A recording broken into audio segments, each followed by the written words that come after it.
Hey everybody, here that we're wanting to use the portfolio feature for students to be able to submit work. Uh, there is a way to do that. I'm going to try to show you from our side, just so parents ask questions or if you're looking for some more information. When you go to Class Dojo, you see this screen right here. There's a couple different ways to sign in as. I know we're always signing in as teacher, but if you're a parent, you would sign in here. And then there's also a student option. The student option is how you are able to submit through the portfolio using the web. When parents have the app, it's a little bit different. There's another video that can show you that. I don't have a way to show you a phone, but on the parents option where the student's name is, there's a little icon that they can click, and I'm going to show you what that looks like in a second. But what they would do is you could sign in here. So if you're signing in as a parent, this is what the parent would see. I'm going to sign in real quick so you can see what it would look like if a parent signs in here.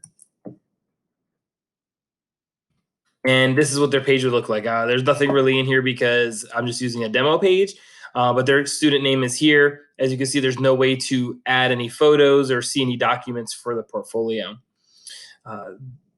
What they can see, though, is that when you approve the document for to be submitted through the portfolio, the parent then can see that here in the feed, but they do not see it until you've okayed it.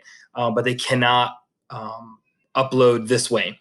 But if they go back to the screen, if you sign in as a student, you will sign in and you will see it this way.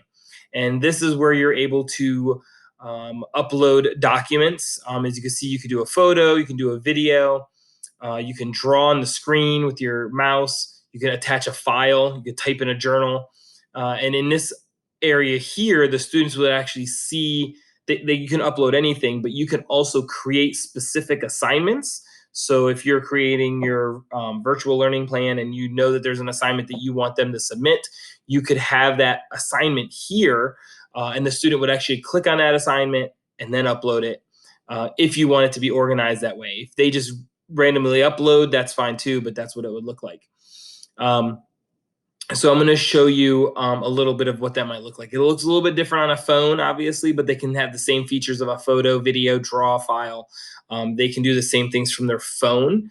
So if I went into the teacher account, so if we went back to this page and I signed in as a teacher, what I'm going to see is a page that looks like this when I go into my classroom. There's a couple ways that you can access the information to be able to give the information to families so that their students, so their children, your students, can sign into the portfolio, that student login. One way is to click on this student login tab. And when you click the student login tab, you do not want to use this classroom login show class instructions. It gives you a 6-digit code, but every student would use the same code, and then it's up to the student to select the correct name. So if you use that, any student could just type in the code. They could go to another student's name and upload work. So this is what you would use in the classroom, because then you could make sure they're on the right accounts. What you want is you want to use the at-home login. You want to use the at-home login because you need to treat the passwords or the QR codes, discreetly, because you don't want other students being able to upload the work. The good thing is that you have to approve everything that is wants to be posted, and other students can't see each other's work that's being uploaded. They can only see their own work, and then you can give feedback. So at this at-home login, what you would do is you click on it. Now, if your parents are connected, like for example, Jordan's parents are great, so they are. You can message the parents. You can go in here. It's already a generic, has a little a website right here that's going to be automatically sent, and you can just send it. Boom, done. What that ends up looking like is, oh, I don't have it open, so I'm going to open up this so you can see what this looks like here. If I got that sent to my computer, it looks like this. When it comes through, it shows me that if I'm on my phone, I told you that there's a way to go into your student's account with a little icon. That's what it looks like right there. Telling me if I click on that bubble, I can go in. It also gives me a QR code that I can use to scan so I can sign into that student account. It's dojo.me. And then there's another way, here's some instructions, but this is what is sent to the parent. If they're already linked to your dojo and you're able to send it to them, you could just click that and send it. So that's a pretty nice feature. Now, if they're not connected, obviously you can get that same link, but you'd have to either have their phone number or a way to send it to them, which could be pretty long. But what you can do is you can do this get printouts. If you click get printouts, you get a QR sheet that looks like this. And on the sheet, it has a big, huge QR code that you can print. And what they do is it shows them how to either use the app or to go to classdojo.com from their computer. They enter as a student and they can scan this QR code. And when they hold it up to the camera and it scans it, which I know a lot of kindergartners sign in to some of the Dreambox that way, it'll get them into that page that they need to see to be able to upload to their portfolio.